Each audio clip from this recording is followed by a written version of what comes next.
नवयुग की गंगोत्री से बही ज्ञान की धारा है। हम युग का निर्माण करेंगे, यह संकल्प हमारा है। हम बदलेंगे, युग बदलेगा, यही हमारा नारा है। सद्विचार घर घर पहुँचाएं, यह कर्तव्य हमारा है।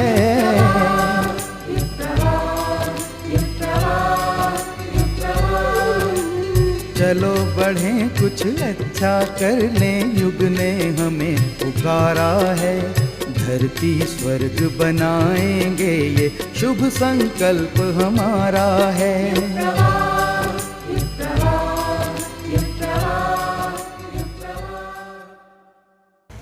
नमस्कार, युग प्रवाह में आप सभी का स्वागत है। आज हम आपको ले चलते हैं गायत्री परिवार की ऐसी दुनिया की ओर जहाँ पे हमारे परम पूज्य गुरुदेव की चेतना का वास है, जिनके मजबूत धागे से हम और आप सभी की डोर जुड़ी है। इस अंक में हम आपको दिखाएंगे गुरुवर के आशीर्वचन, सुरभित स्मृतियाँ, जिज्ञासा, जिसमें आप सभी पाएंगे अपने प्रश्नों के समाधान, इसके अलावा प्रज्ञा गीत। लेकिन सबसे पहले आपको दिखाएंगे गायत्री परिवार की गतिविधियों के समाचार जागृति के अग्निकण में। जैन क्रांतिकारी संत तरुण सागर जी के मार्गदर्शन में प्रतिवर्ष दिए जाने वाले तरुण क्रांति पुरस्कार से इस वर्ष गायत्री परिवार प्रमुख डॉक्टर प्रणव पांड्या जी को सम्मानित किया गया।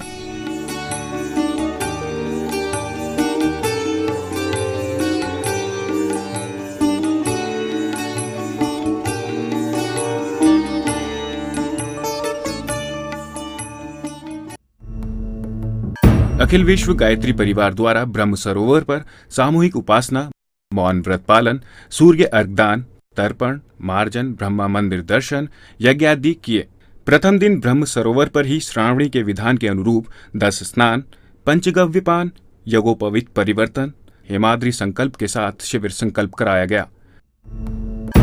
सन 2011 में गायत्री परिवार के संस्थापक परम पूज्य गुरुदेव आचार्य श्रीराम शर्मा जी की जन्म शताब्दी के उपलक्ष्य में देश भर में 1 करोड़ से अधिक पेड़ लगाने की योजना आरंभ की गई।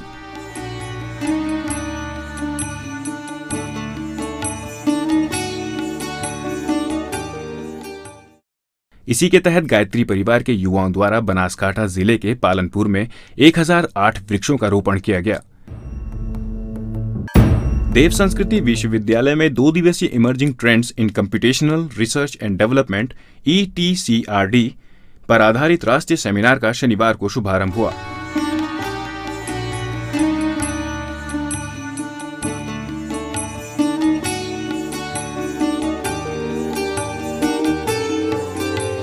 सेमिनार में देश के IIT, IIM सहित सूचना प्रौद्योगिकी क्षेत्र में काम कर रहे विभिन्न विश्वविद्यालय संस्थानों के वैज्ञानिक, प्रोफेसर्स, डॉक्टर्स भाग ले रहे हैं। सेमिनार में कंप्यूटर के क्षेत्र में हो रहे शोधों एवं उनका मानवीय विकास पर विस्तार पर विचार विमर्श हुआ। मध्य प्रदेश की राजधानी भोपाल से सटे शाजापुर जिले के छोटे से गांव भैंसायागढ़ा में 2400 वृक्षों का श्रीराम स्मृति उपवन एवं श्रीराम सरोवर का शांति कुंज प्रतिनिधियों द्वारा विधि विधान पूर्वक शुभारंभ किया गया। अश्वत्थरूपी भगवान विष्णुरेव न संशया रुद्ररूपी बटस्तदवत् पलाशो ब्रह्म रूपधृका। ताजनगरी आगरा में देश प्रेम की भावना जगाने के लिए एक अभिनव प्रयोग किया गया। आगरा कॉलेज स्पोर्ट्स ग्राउंड में 11,000 दीपक जलाकर दीप यज्ञ का आयोजन किया गया।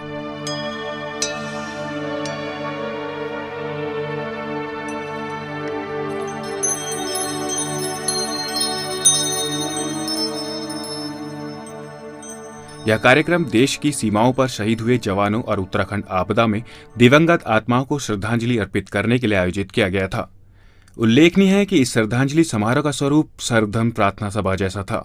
इस मौके पर हिंदू, मुस्लिम, सिख, ईसाई और बौद्ध धर्म गुरुओं ने उपस्थित रहकर श्रद्धांजलि अर्पित की। आचार्य श्रीराम शर्मा जी के विचारों का विस्तार न सिर्फ भारत में बल्कि विश्व पटल पर तेजी से फैलता जा रहा है। कनाडा के सेंट एंटोनियो में 4 दिवसीय युवा चेतना शिविर इसका बड़ा उदाहरण है। इस शिविर में 500 से अधिक युवाओं ने भाग लिया।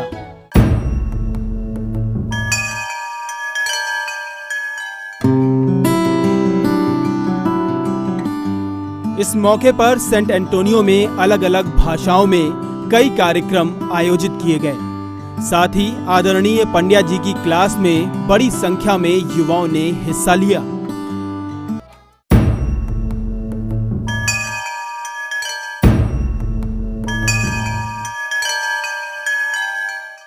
अहमदाबाद में गायत्री परिवार के सदस्यों का उत्साह देखते ही बनता है। तरु महायज्ञ का आयोजन कर गुरु के प्रति समर्पित कार्यकर्ताओं ने 600 त्रिवेणी के पौधे लगाए।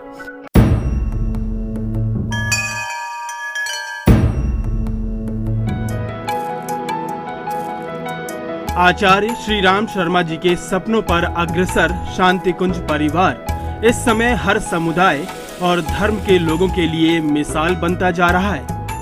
इसी का प्रतीक है दारुल उलूम से जुड़े दान दलजा बड़ौदा के मुफ्ती मोहम्मद सलीफ और उनके दल की शांति कुंज यात्रा। मैनेज योरसेल्फ विषय को लेकर उच्च स्तरीय कार्यशाला देव संस्कृति विश्वविद्यालय में संपन्न हुई। देव संस्कृति विश्वविद्यालय के कुलाधिपति डॉक्टर प्रणव पंड्या जी ने आत्म प्रौद्योगिकी व आत्म प्रबंधन विषय पर अधिकारियों को संबोधित किया।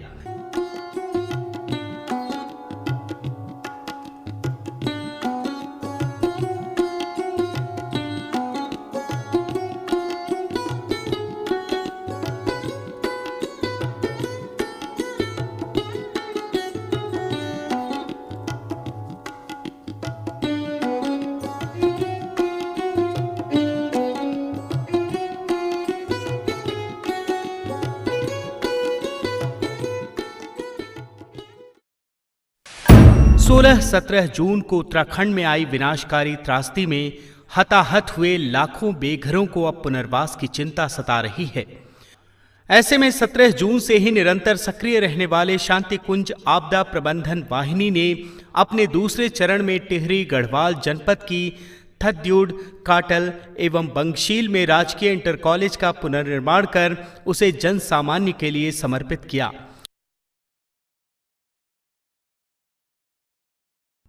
महाराष्ट्र की द्वितीय राजधानी नागपुर में forum of science of spirituality द्वारा वैज्ञानिक अध्यात्मवाद पर विशेष कार्यशाला संपन्न हुई, जिसमें देव संस्कृति विश्वविद्यालय के कुलाधिपति डॉक्टर प्रणव पंड्या जी ने वैज्ञानिक आध्यात्मवाद का समन्वय और युवाओं की समस्या और उनका समाधान विषय पर बुद्धिजीवियों को संबोधित किया।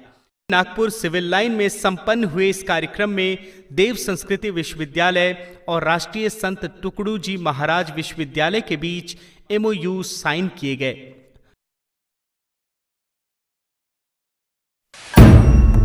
मध्य प्रदेश के सेंधवा ने इस आश्विन नवरात्रि में नवतर प्रयोग किया। सेंधवा स्थित बाल गुरुकुल में पढ़ने वाले बाल पुरोहितों के द्वारा महाराष्ट्र एवं मध्य प्रदेश के 75 गांवों में बाल पुरोहित संस्कृति जागरण यात्रा का शुभारंभ किया। इन बाल पुरोहितों द्वारा गांव-गांव भ्रमण करते हुए यज्ञ संस्कार आदि संपन्न कराए। देव संस्कृति विश्वविद्यालय द्वारा 11 एवं 12 अक्टूबर को 2 दिवसीय फूड कल्चर एवं टूरिज्म की इंटरनेशनल कॉन्फ्रेंस संपन्न हुई।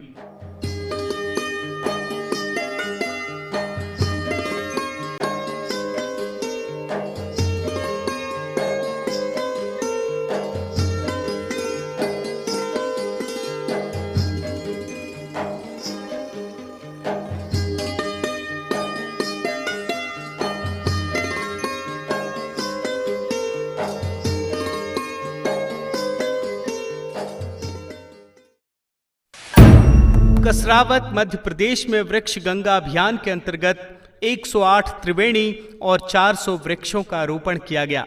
इस अवसर पर लगभग 4 एकड़ भूमि पर श्री राम स्मृति उपवन बनाया गया। यहाँ के सक्रिय कार्यकर्ताओं द्वारा 1 माह के समयदान से ये क्रम संभव हो सका। बदलो अपनी चाल, नया युग आने वाला है। राष्ट्र निर्माण एवं विश्व शांति हेतु गायत्री परिवार का एक सराहनीय प्रयास देखना न भूलें गायत्री अश्वमेध महायज्ञ का बेंगलोर से सीधा प्रसारण 17 जनवरी को सायं 6 बजे से, 18 जनवरी व 19 जनवरी को प्रातः 8:30 बजे से एवं सायं 6 बजे से और 20 जनवरी को प्रातः 9 बजे से केवल दिशा टीवी इंडिया और दिशा टीवी यूएसए पर। उत्तराखंड से सटे नजीबाबाद के जयनगर में गायत्री शक्तिपीठ का लोकार्पण समारोह संपन्न हुआ, जिसमें श्रद्धेय डॉक्टर प्रणव पंड्या जी के कर कमलों द्वारा पीठ का लोकार्पण किया गया। बंगाल की भूमि हमेशा से राष्ट्र को नई प्रेरणा देती रही है। युग परिवर्तन के इस क्षण में भी गायत्री परिवार यूथ ग्रुप ऑफ कोलकाता ने एक अभिनव वृक्षारोपण अभियान चलाकर पूरे समाज को नई प्रेरणा दी है। पिछले 157 सप्ताह से लगभग 300 युवा हर रविवार को इकट्ठे होकर शहर के विविध विस्तारों में वृक्षारोपण का क्रम चलाते रहे हैं।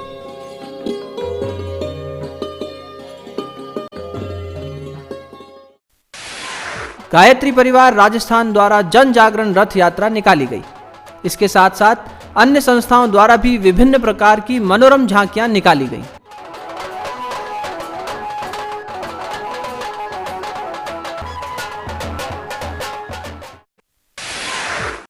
राष्ट्रीय राजधानी क्षेत्र नई दिल्ली के नई दिल्ली सम्मेलन भवन में शिक्षा पर स्वामी विवेकानंद के विचार को लेकर 2 दिवसीय राष्ट्रीय कुलपति सम्मेलन आयोजित हुआ, जिसमें भारत के पूर्व राष्ट्रपति डॉक्टर एपीजे अब्दुल कलाम एवं मानव संसाधन विकास मंत्री डॉक्टर एम पल्लम राजू समेत अनेक गणमान्य नागरिकों ने भाग लिया। लुधियाना शाखा द्वारा ज्ञान क्रांति समारोह आयोजित किया गया। 2 दिन तक चलने वाले इस समारोह में विशाल विचार क्रांति दीप महायज्ञ का आयोजन किया गया। इसके अलावा गुरु नानक भवन में प्रबुद्ध वर्ग सम्मेलन आयोजित हुआ, जिसमें लुधियाना के विधायक सरदार रणजीत सिंह ढिल्लों एवं विश्व हिंदू परिषद के संगठन मंत्री दयाशंकर जी के साथ विभिन्न संगठनों के प्रतिनिधि शांति कुंज की टोली के साथ उपस्थित हुए। जनवरी 2014 में भारत की आईटी राजधानी के नाम से प्रसिद्ध बेंगलुरु में अश्वमेध महायज्ञ संपन्न होने जा रहा है। इसी के मद्देनजर श्रद्धेय डॉक्टर साहब ने 23 एवं 24 नवंबर को बेंगलुरु की यात्रा की। इस यात्रा के प्रथम कार्यक्रम के रूप में डीआरडीओ कम्युनिटी हॉल में मानवीय मस्तिष्क के चमत्कार विषय पर विशेष संगोष्ठी संपन्न हुई, जिसको श्रद्धेय डॉक्टर साहब ने संबोधित किया। Mind needs to be continuously active.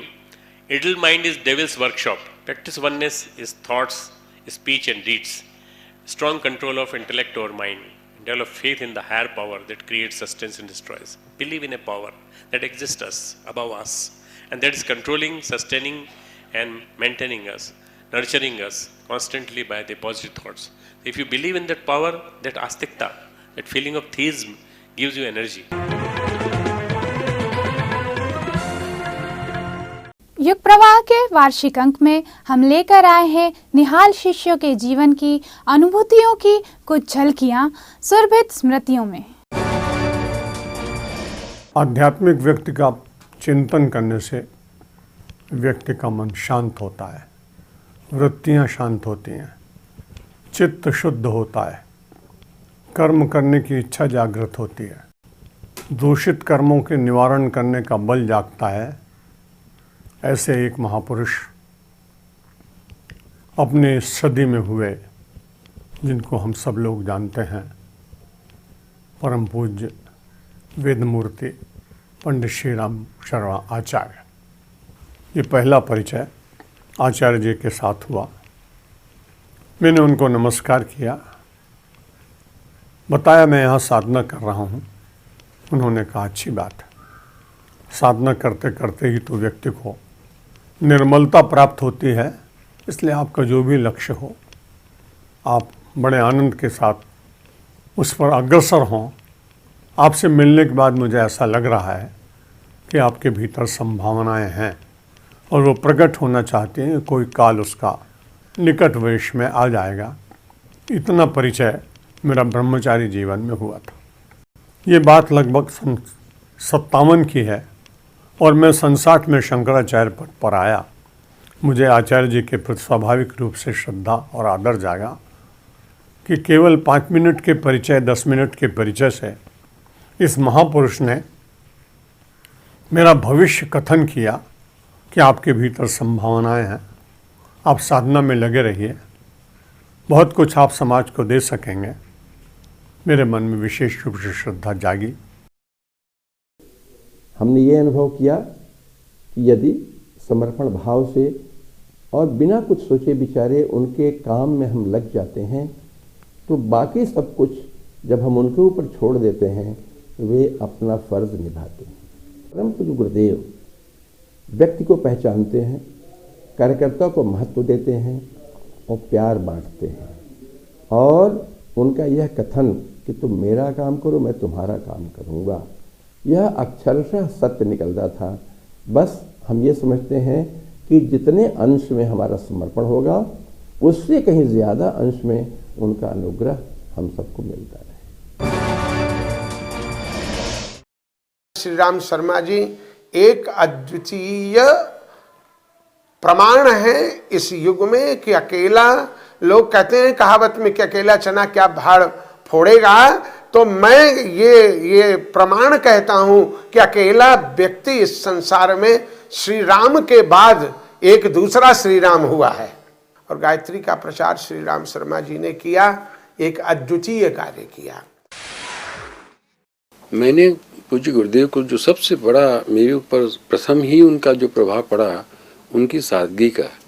बातें इतनी गंभीर, इतनी स्पष्ट, इतनी व्यवहारिक करते थे और इतनी सरल। एक छोटी सी चादर, 4 रुपए की चादर के ऊपर जो है वो अपना बिस्तर लगाते थे। कोई वैभव नहीं था, कोई प्रदर्शन नहीं था। मेरे ऊपर तो सबसे पहले जो है इसका और उसके बाद में आत्मीयता का, एक अभिभावक के रूप में वो मेरे लिए सबसे ज़्यादा थे। पिताजी में एक बहुत बड़ा गुण था कि वो बच्चों के साथ बूढ़े बनकर नहीं रह सकते थे। वो बच्चों के साथ उसी उम्र के वैसे ही बच्चे बन के रहते थे और प्रभाव ये डालते थे कि वो दूसरा जो बच्चा है वो बड़ा न समझे बल्कि अपना दोस्त समझे। माताजी तो मेरे अपने माता पिता हैं। जो कुछ उनके साहित्य में वो शायद कहीं किसी भी किताब में आज तक मैंने नहीं पढ़ा था, और उसको पढ़ने के बाद ही मुझे लगा कि नहीं बस सब कुछ यही है। और मुझे और जो कुछ भी, पहले तो मैं जीवन साधना ही नहीं जानती थी कि जीवन साधना क्या होती, खाली एक प्रतीकात्मक पूजा कर लेते थे। यहाँ आने के बाद मुझे पता चला कि जीवन साधना भी ज़रूरी होती है, खाली उपासना ही नहीं। उसके बाद से मैंने अपना परिष्कार करना जितना हो सकता है शुरू किया कि मैं धीरे धीरे परिष्कृत होती जाऊँ, और जो कुछ उन्होंने जैसा बताया मैं उसी को ही फॉलो करती रही। ये गुरुजी की सबसे बड़ी विशेषता थी कि कहीं पर भी उनका अत्यंत अहित करने वाले व्यक्ति के प्रति भी उनके हृदय में विरोध भाव नहीं आता था। वो समझते थे, वो जानते थे, लेकिन उसको उजागर नहीं करते थे, उसको अभिव्यक्ति नहीं देते थे, उस पर रिएक्शन नहीं करते थे। और संसार क्रिया की प्रतिक्रिया है। हर व्यक्ति, हर प्राणी, हर पदार्थ क्रिया और प्रतिक्रिया से जुड़ा हुआ है। गुरुजी प्रतिक्रिया से विशुद्ध रूप से शून्य थे, और प्रतिक्रिया से जो शून्य होता है वो महामानव होता है, मानव नहीं होता है। ये उनकी विशेषता थी। आज मैं इंसान हूँ तो गुरु का दिया हुआ है। आज मेरे पास घर परिवार बच्चे हैं, सब हमारे गुरु का दिया हुआ है। विशेष मैं गुरु के पुस्तकों से ज़्यादा सीख मिला हमें।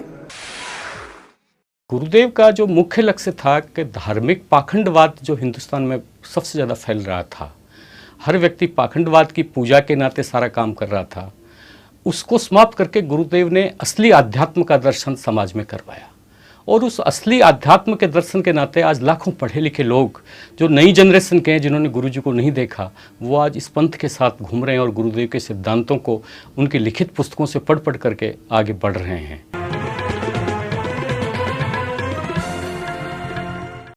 मन की जिज्ञासा ही मनुष्य को ऊंचा उठाती है। कुछ ऐसे ही प्रश्नों का समाधान हम लेकर आए हैं जिज्ञासा की इन झलकियों में। डॉक्टर साहब, एक मनोचिकित्सक होने के नाते आपसे मैं ये जानना चाहूँगा कि इंसान वही है, पर मन की इस शक्ति का अंतर क्यों? बहुत अच्छा प्रश्न है। मन की शक्ति कई तत्वों के ऊपर निर्धारित है।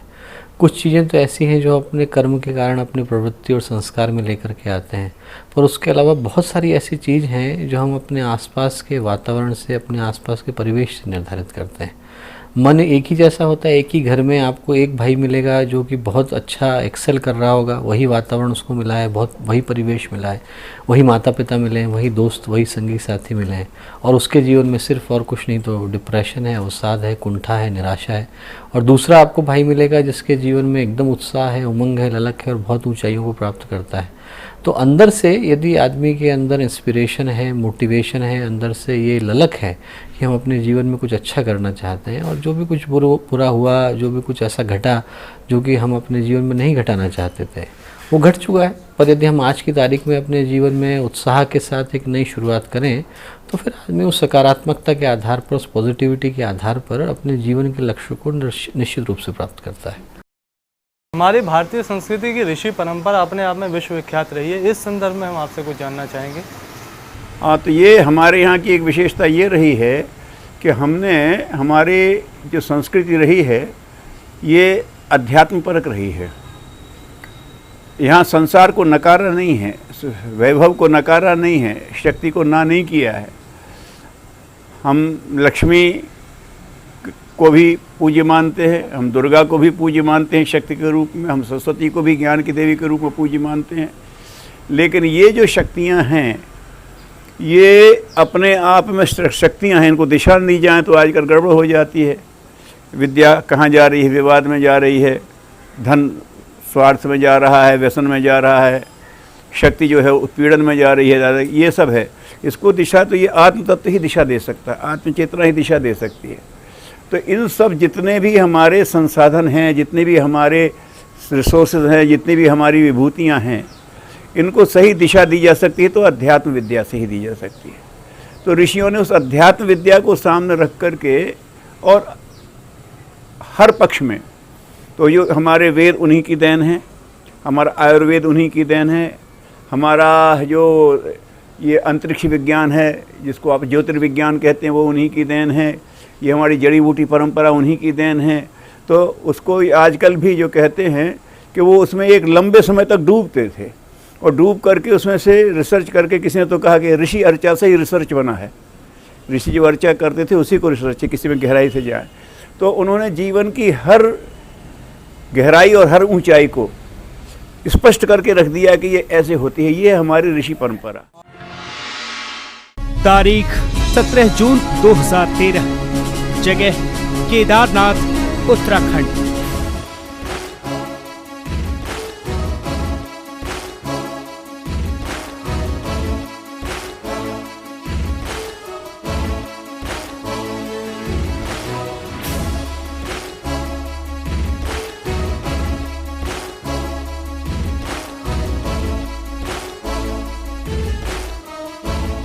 देश के अलग अलग सूबों के मुख्यमंत्री खुद अपने लोगों को बचाने के लिए हरिद्वार पहुंचे थे। इनमें से न सिर्फ कई राज्यों के मुख्यमंत्री शांति कुंज पहुंचे, बल्कि उन्होंने अपना राहत बचाव का केंद्र भी शांति कुंज को बनाया। यहाँ गायत्री परिवार के कार्यकर्ताओं की लगन देखकर वे बहुत प्रभावित हुए और भूरी भूरी प्रशंसा की। मैं डॉक्टर साहब का बहुत आभारी हूँ कि यहाँ सबके लिए दरवाजे खुले हैं, कोई भी आ जाए। और पूरे हिंदुस्तान में अब एक ही एड्रेस है, कहाँ जाना है, डॉक्टर साहब के पास जाना है। सब राज्य सरकारें अपना डेरा तंबू यहाँ डाल दिया है। मध्य प्रदेश का राहत शिविर यहाँ था, बाकी राज्य सरकारों ने भी यहाँ संपर्क किया, और गायत्री परिवार ने परम पूज्य गुरुदेव जी की प्रेरणा से पीड़ित मानवता की जो सेवा की है उसके उदाहरण मिलने कठिन है। मैं स्वयं गायत्री परिवार का सदस्य हूँ, और इसलिए मुझे गर्व होता है कि ऐसे संकट के समय, आपातकाल में जी जान लगा के इस परिवार ने भोजन की व्यवस्था, दवाई की व्यवस्था, ठहरने की व्यवस्था, हज़ारों लोग यहाँ आए, स्वास्थ्य लाभ भी किया, थकान भी मिटाई, भोजन भी किया और अपने घरों पर रवाना हुए। समर्पित मन से जो गायत्री परिवार के सभी कार्यकर्ताओं ने काम किया है, मैं उनको धन्यवाद देता हूँ, मैं उनका हृदय से आभार व्यक्त करता हूँ। डॉक्टर प्रणब पंड्या जी और पूरी टीम गायत्री परिवार की मैं सचमुच में उनका अभिनंदन करना चाहता हूँ। शुक्ला जी, हम आरंभ करना चाहेंगे इस प्रश्न से कि दरअसल ये कर्मफल का सिद्धांत है क्या, और दैनिक जीवन में हम इसे कैसे प्रमाणित कर सकते हैं? हमारे ऋषियों ने मनुष्य के लिए अच्छा जीवन जीने के लिए, सुंदर जीवन जीने के लिए अनेकों सिद्धांत दिए हैं। धर्मशास्त्रों में अनेकों सिद्धांत बताए गए हैं। उसमें कर्मफल का सिद्धांत बड़ा महत्वपूर्ण सिद्धांत है। कर्मफल का सिद्धांत और पुनर्जन्म का सिद्धांत, ये दोनों आपस में लगभग जुड़े हुए हैं अंदर से। परम पूज्य गुरुदेव ने भी अपने हजारों की संख्या में जो पुस्तकें लिखी, अपने उपदेश जो दिए, उनका एक सूत्र वाक्य, मनुष्य अपने भाग्य का निर्माता आप है। अर्थात मनुष्य जो कर्म करता है वही उसका भाग्य बनता है। अगर हमने नीम का बीज बोया है, बबूल का बीज बोया, तो हमको बबूल का फल मिलने वाला है। यही बात कर्मफल में भी आती है। अगर हमने किसी का अपमान कर दिया, किसी को कटु शब्द बोल दिए, तो उसके फल के रूप में हमारा अपमान होने वाला है। भले ही तत्काल ना मिले। कुछ ऐसे बीज होते हैं जिनका फल हमको बहुत कम समय में मिल जाता है, महीने में 2 महीने में फल आ जाता है। कुछ ऐसे बीज होते हैं कि वर्षों इंतजार करने के बाद फल मिलता है। यही बात कर्मफल में भी लागू होती है।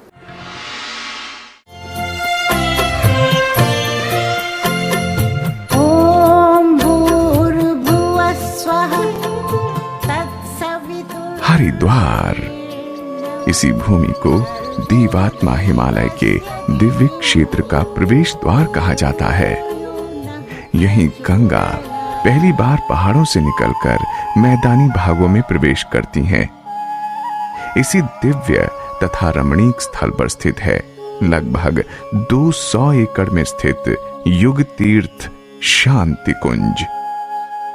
युग दृष्टा पंडित श्री राम शर्मा आचार्य जी तथा वंदनीय माता भगवती देवी द्वारा सन 1971 में स्थापित शांति कुंज नैतिक, सामाजिक तथा आध्यात्मिक उत्थान के एक विराट आंदोलन के रूप में उभरा है। ऋषि युग्म प्रणीत उज्जवल भविष्य के अवतरण के संकल्प को साकार करने को दृढ़ प्रतिज्ञ शांति कुंज का सूत्र वाक्य है। हम बदलेंगे, युग बदलेगा। हम सुधरेंगे, युग सुधरेगा। लगभग 5 दशक पूर्व आचार्य श्री ने एक ऐसे समग्र शिक्षा केंद्र की संकल्पना की थी जहां मानवीय मूल्यों को समर्पित युवा पीढ़ी का निर्माण किया जा सके। गुरुदेव पंडित श्री राम शर्मा आचार्य जी की कल्पना साकार हुई सन 2002 में देव संस्कृति विश्वविद्यालय की स्थापना के साथ। जीवन देवता की साधना आराधना की बात करते हैं तो इससे हम क्या समझें? आंतरिक गुणों के विकास की प्रक्रिया का नाम है साधना। अपने साधना माने साध लेना, अपने आप पर नियंत्रण करना। जो बुरी वृत्तियां हैं, जो पतन की ओर वृत्तियां, भोग की ओर वृत्तियां ले जाने, उन पर नियंत्रण करना, ये साधना। और जो श्रेष्ठ वृत्तियां हैं उनको जागृत करने का श्रम करना, पुरुषार्थ करना, जैसे ध्यान करना, जप करना, आसन करना, प्राणायाम करना, आदि आदि करना, तो इसको कहते हैं साधना। साधना से दुष्प्रवृत्तियों का नाश होता है और सत्प्रवृत्तियों का जागरण होता है। तो व्यक्ति एक श्रेष्ठ पुरुष बनता हुआ चला जाता है, आध्यात्मिक शक्ति ग्रहण करता चला जाता है। देवताओं के जो गुण हैं वो उसके अंदर विकसित होने लगते हैं। गंगा की यही पुकार, जंगल का करो सुधार। माता गंगा की जय बोलो, अमृत में विस्ना खोलो। स्वच्छ के तट तट के वासे, अशुद्ध न होने दे जल राशि। जिस जल से हम अन्न उपजाएं, उसे व्यर्थ ही नहीं बहाएं। स्वच्छ रखें यह माँ की सेवा, अभी मिले पुण्य का मेवा। ये एक अच्छा सौभाग्य मिला है हम लोगों को कि इस पीरियड में हम लोग इसको साफ़ करते हैं पूरा पूरा। परंतु ये अभी की बात नहीं है, ये जो 24 घंटे चलने वाली और 365 दिन चलने वाली बात। जन जागरूकता भी पैदा करनी पड़ेगी। कचरा, अब जैसे ये कचरा हम सामने से निकल रहा है, हम देख रहे हैं, तो ये कचरा यहाँ छोड़ के जाने की क्या ज़रूरत है? गंगा किनारे ये प्लास्टिक, पॉलीथीन, बोरा और ये सब इतनी सब चीज़ें न जाने क्या क्या मिलता है। हमको तो पिछली बार हमने देखा था कि बहुत ख़राब चीज़ें निकली थी इसमें से। तो गंगा को साफ़ रखना हम लोगों का सबका कर्तव्य है। और हमने तो ये तो ट्रेलर है, हम तो एक बड़ा मास्टर अभियान चालू करने वाले हैं, आने वाले 10 साल तक चलेगा। और इसमें हम गोमुख से लेकर गंगा सागर तक 50 किलोमीटर के पैचेस बनाएंगे और इस प्रकार से 2525 किलोमीटर की जो पैच है गंगा का पूरा, उसको पूरे को साफ़ करेंगे और अवेयरनेस पैदा करेंगे। जन जागृति बहुत ज़्यादा ज़रूरी है। जन जागृति नहीं होगी तो कुछ नहीं होगा।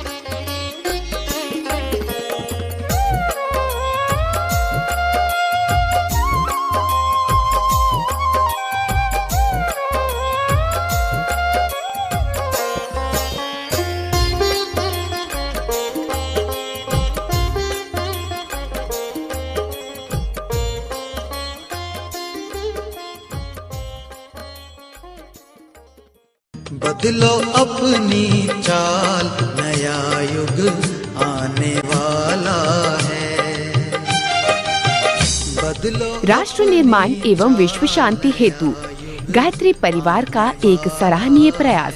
देखना न भूलें, गायत्री अश्वमेध महायज्ञ का बेंगलोर से सीधा प्रसारण 17 जनवरी को साय 6 बजे से, 18 जनवरी व 19 जनवरी को प्रातः 8:30 बजे से एवं साय 6 बजे से और 20 जनवरी को प्रातः 9 बजे से केवल दिशा टीवी इंडिया और दिशा टीवी यूएसए पर।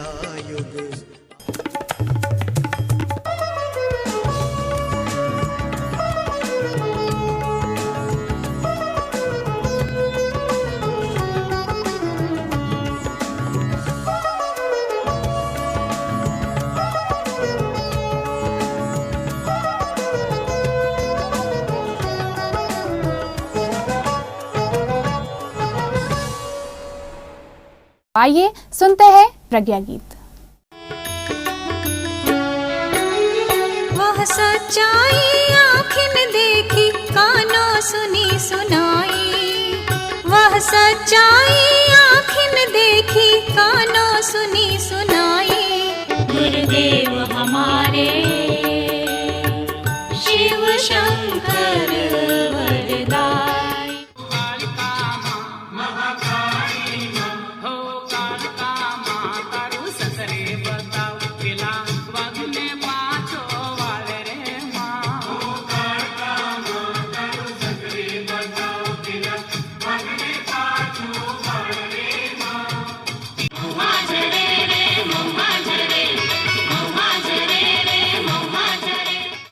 इंसान से नफरत करते हो, इंसान से नफरत करते हो, भगवान को तुम क्या पाओगे, भगवान को तुम क्या पाओगे।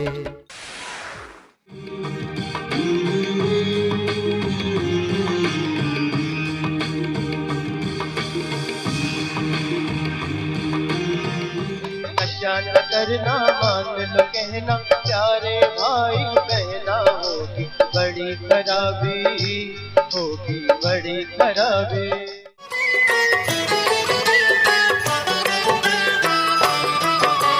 पूजन अर्चन वंदन सब कुछ, शब्द सुमन अर्पण माता।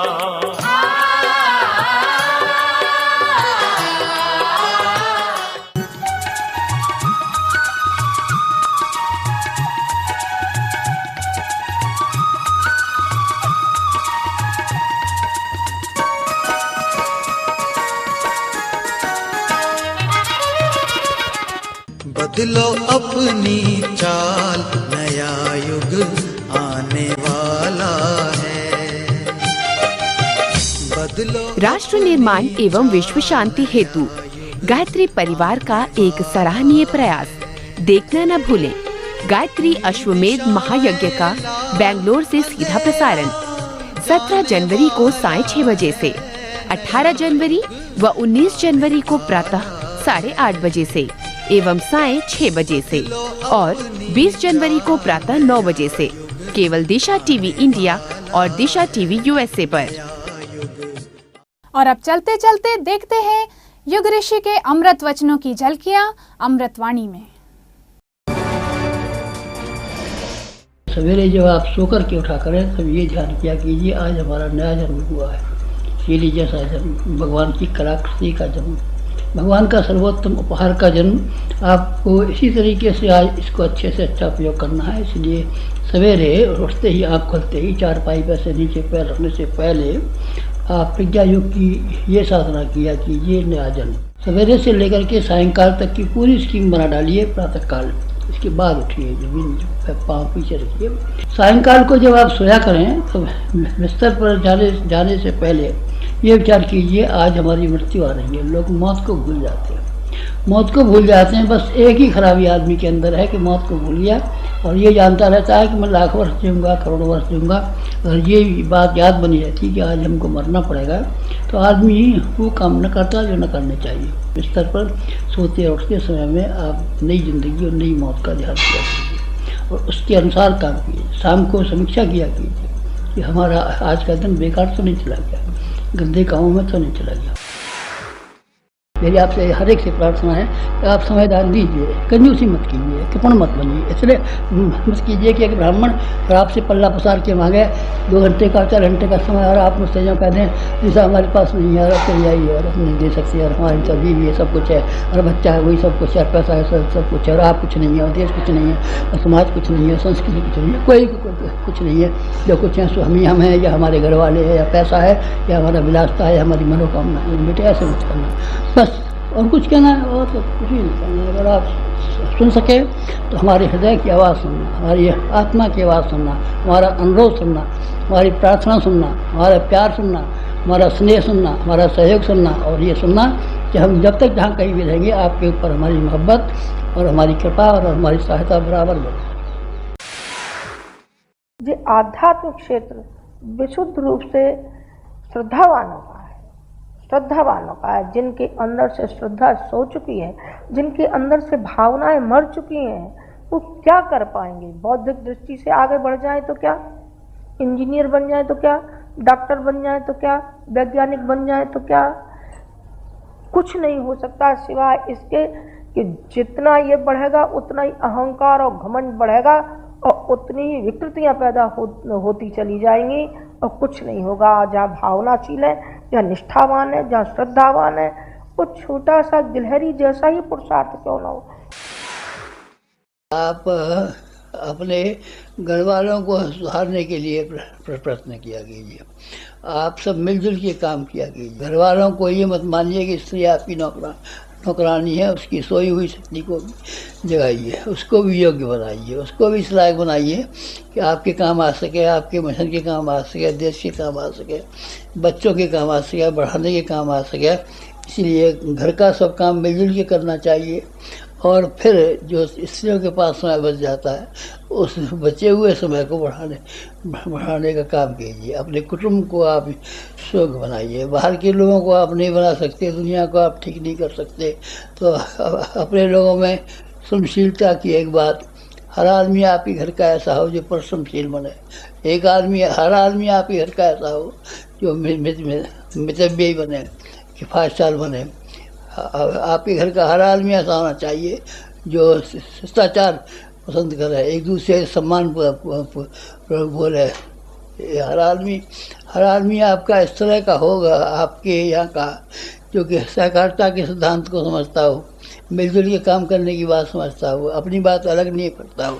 तो ये अपने कुटुंब को बनाना समाज को बनाने के बराबर है, राष्ट्र को बनाने के बराबर है। सब लोग मिलजुल के काम किया कीजिए। मैं तो एक बात जरूर कहूँगी कि मोह की जंजीरों में आप बंधिए नहीं। आपको बंधना शोभा नहीं देता है। आपने एक माँ का आंचल पकड़ा है तो एक माँ के आंचल को आप पकड़े रहिए। उस माँ के आंचल में धब्बा नहीं लगाइए। धब्बा लगाएंगे तो आपका सर नीचा होगा। विग्रह पैदा करेंगे, आपस में लड़ेंगे झगड़ेंगे, तो फिर हम कैसे मानेंगे ये हमारे बेटे हैं और कैसे मानेंगे ये हमारी बेटियां हैं। हम तो आपको विवेकानंद के रूप में देखना चाहते हैं, हम तो सिस्टर निवेदिता के रूप में आपको देखना चाहते हैं। तो फिर आपकी ये नासमझी हमारी समझ में नहीं आएगी। अगर आपके बीच हमारे प्रति कोई सहानुभूति है, अगर आपको हमारे प्रति कोई निष्ठा है, अगर आप हमको अपना मानते हैं, बुजुर्ग मानते हैं और ये मानते हैं कोई भला आदमी है, कोई संत है, सिद्ध पुरुष को मरने दीजिए, तो आप फिर कुछ कीजिए हमारे लिए। हम चाहते हैं आप करें हमारे लिए। हमने अपने गुरु के लिए किया है और उसने हमारे लिए किया है। आप हमारे लिए कीजिए, हम आपके लिए करेंगे। संस्कारों का, पर्वों का अपने आप में महत्व है। संस्कार माने खुद को बनाना। खुद को बनाना, यदि खुद को बना लिया है तो हमारे वो संस्कार में आता है। हमारे साहित्य को स्वयं पढ़ेंगे और दूसरे लोगों को पढ़ाने के लिए समय निकालेंगे, तो आप ये मान के चलिए हमको कंधे पर लेके चलते हैं, आप हमारी गाड़ी लेके चलते हैं, आप हमको घुमाने के लिए चलते हैं, आप हमारा विजय का जुलूस निकाल के चलते हैं, आप हमको हाथी पे बिठा के ले चलते हैं, आप लेके चलिए हमको। कैसे चलेंगे? आप जानवर से लेके चलिए। आप हमारे यहाँ नहीं आ रहे, आपके यहाँ हम क्या करेंगे? इतनी बार गए हैं और आप इतनी बार हमारे यहाँ आए। आपने कुछ हमारे लिए किया है और हमने आपके लिए कुछ किया है, आप कीजिए कुछ हमारे लिए। हमारी इच्छा है हमारा साहित्य भारतवर्ष का एक भी व्यक्ति ऐसा न हो जिसके पास न गया हो और जिसने पढ़ा न हो। आप पढ़ाने के लिए स्वयं जाइए, स्वयं जाइए। प्रातः काल जो कुछ भी काम किया जाए इतना सुंदर और सुखद होता है। रात को सोकर के उठा हुआ मनुष्य जब प्रातः काल जागृत होता है और अपने काम करने में संलग्न होता है तो उसकी सारी शक्तियाँ सजीव होती हैं। थकान रात की निद्रा के बाद दूर हो जाती है।